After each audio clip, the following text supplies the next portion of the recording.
अस्सलाम वालेकुम। आज मैं लच्छा पराठा बना रही हूँ और आपको मैं जो तरीका बताऊँगी वो बहुत ही आसान है और अब आपको पराठा बनाने में बहुत ज़्यादा टाइम नहीं लगेगा। तो इसके लिए मैंने 3 कप मैदा लिया है और हाफ़ टी स्पून के करीब मैंने इसमें सॉल्ट डाल दिया है। हस्बे ज़ायक़ा आप डाल सकते हैं। और मैं फिर अब नीम गर्म पानी के साथ इसका एक आटा तैयार कर रही हूँ, जो कि ना ज़्यादा सख्त हो और ना ही ज़्यादा नरम। और साथ ही 1 टीस्पून मैंने ऑयल भी लिया है, जो कि गूंथते वक्त शामिल कर दूंगी।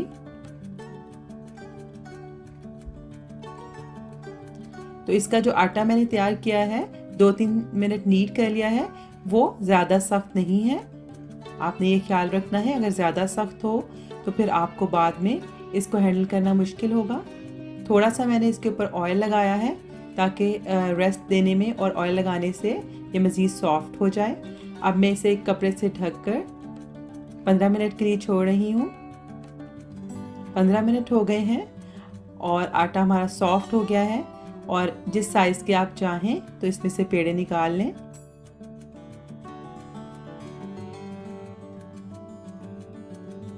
मैंने इसमें से मीडियम साइज़ के 6 बॉल्स निकाल लिए हैं। अब मैं इनके ऊपर हल्का हल्का ऑयल लगाकर 5 मिनट के लिए रख दूँगी ताकि ये मज़ीद सॉफ्ट हो जाएं और आसानी के साथ हम इसको रोल कर सकें। अब जिस जगह पे हमने इसको रोल करना है तो मैंने वर्किंग सरफेस पे भी ऑयल लगा दिया है। अब एक पेड़ा मैंने वर्किंग सरफेस पे रखा है और इसको हाथ की मदद से ही हमने फैलाते जाना है। आप ये देखिए, जिस तरीके से मैं फैला रही हूँ इस तरीके से फैलाना है। हमने इसको बेलन की मदद से नहीं करना, बल्कि इस तरीके से करेंगे तो बहुत जल्दी से बहुत पतली सी शीट जो है इसकी बन जाएगी। देखिए, इतनी पतली है कि इसमें से जो सरफेस है वो भी नज़र आ रही है। अगर किसी जगह से ये गोल ना रहे या कहीं से फट भी जाए तो कोई बात नहीं, क्योंकि हमने इसको सिर्फ स्ट्रिप्स में काटना है। तो बहुत आसानी के साथ कि इस तरह रोटी बड़ी हो जाएगी।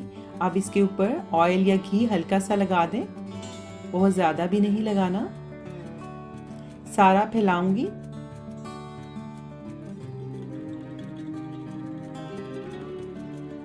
और इसके साथ ही थोड़ा सा उसके ऊपर मैदा स्प्रिंकल कर दूंगी।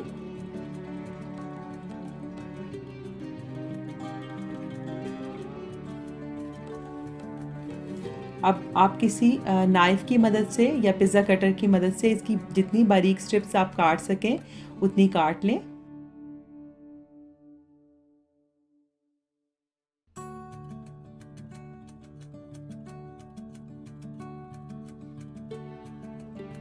इस सारी शीट की जब ये आपने स्ट्रिप्स काट ली हैं तो इसके बाद हम इसको दोनों साइडों से थोड़ा सा इसको इस तरह फोल्ड करेंगे।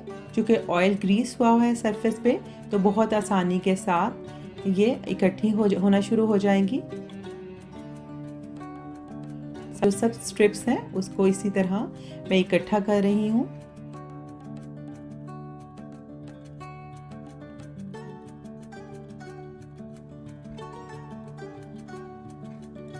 अब जब सारी ये स्ट्रिप्स इकट्ठी हो गई हैं तो ऊपर से मैं इनको इकट्ठा करके पकड़ लूँगी और थोड़ा सा इसको ऑयल से हल्का सा ग्रीस कर लूँगी ताकि जो इसकी सारी स्ट्रिप्स हैं वो आपस में जुड़े नहीं और जो पराठा बनाते हुए लच्छे जो हैं इसके अलहदा खुलें। थोड़ा सा इसको स्ट्रेच भी कर लेंगे और अब इस तरीके से इसका एक पेड़ा बना लेंगे। जो इसकी जो ये वाली साइड जो है उसको नीचे टक कर देंगे और एक पेड़ा इसे फॉर्म करके इसको रख देंगे। इसी तरीके से मैं बाकी पेड़े भी बना लेती हूँ।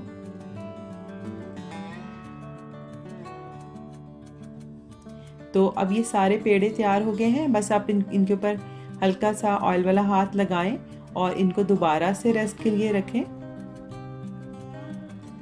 5 मिनट का अगर रेस्ट दे देंगे तो आसानी के साथ आप इसको फैला सकेंगे।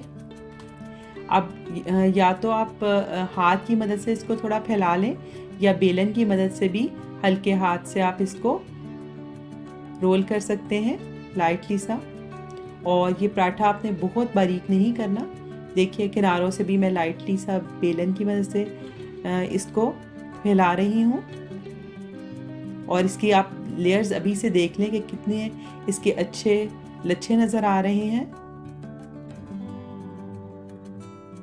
अब एक गरम तवे के ऊपर मैं इस लच्छे पराठे को डाल रही हूँ। एक साइड हो गई है थोड़ी सी, तो फिर मैं इसको पलट रही हूँ और अब बिल्कुल हल्का सा ऑयल, घी या देसी घी, बटर, कुछ भी आप लगाना चाहें इस पे अप्लाई करें। और ज़्यादा हम नहीं लगाएंगे इसलिए कि इसके अंदर भी हमने ऑयल लगाया हुआ है।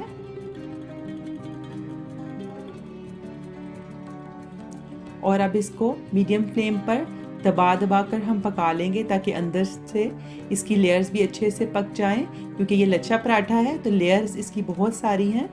तो अगर हम जल्दी जल्दी पका लेंगे तो लेयर्स जो हैं वो अंदर से क्रिस्पी नहीं होंगी, कच्ची रहेंगी। तो देखिए अच्छे से ये पराठा जो है वो सिक गया है। अब इसी तरह मैंने दूसरा पराठा भी डाल लिया है।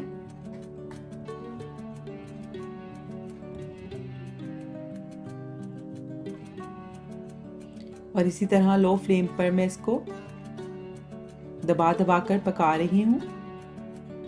ये देखिए आप इसकी लेयर्स देख सकते हैं कि कितनी ज़्यादा अच्छे इसके लच्छे बने हैं, इसीलिए बहुत क्रिस्पी भी है। देखिए हमारे सारे लच्छा पराठा या फेनी पराठा आप इसे कह सकते हैं तैयार हैं। बहुत ही अच्छी इसकी लेयर्स बनी हैं, बहुत क्रिस्पी हैं और सारे के सारे पराठे माशाल्लाह बहुत अच्छे तैयार हुए हैं। आप इसको बनाकर हाफ डन करके तो रख सकते हैं और सहरी में या किसी वक्त भी आपको चाहिए हो तो दोबारा से आप इसको हल्का सा सेक लें। ये पराठे इतने मज़े के बने थे कि मेरे बच्चों को बहुत ही पसंद आए हैं और उन्होंने बार बार इसकी फरमाइश की है। ये देखिए बहुत ही क्रिस्पी हैं। और मेरी आप इस रेसिपी को फॉलो करें जो कि जिससे पराठा बनाना बहुत ही आसान है। आप इसको बनाने में घंटों नहीं लगेंगे, बल्कि बहुत ही आसानी से जल्दी जल्दी से ये पराठे बन जाएंगे और आपका बहुत सा वक्त भी बचेगा। इस रेसिपी को ज़रूर ट्राई करें और अगर आपको ये पसंद आए तो इसे लाइक और शेयर कर दें और जो लोग नए हैं चैनल को सब्सक्राइब कर दें। आइंदा आपके साथ किसी नई रेसिपी के साथ फिर मुलाकात होगी। उस वक्त तक के लिए अल्लाह हाफिज़।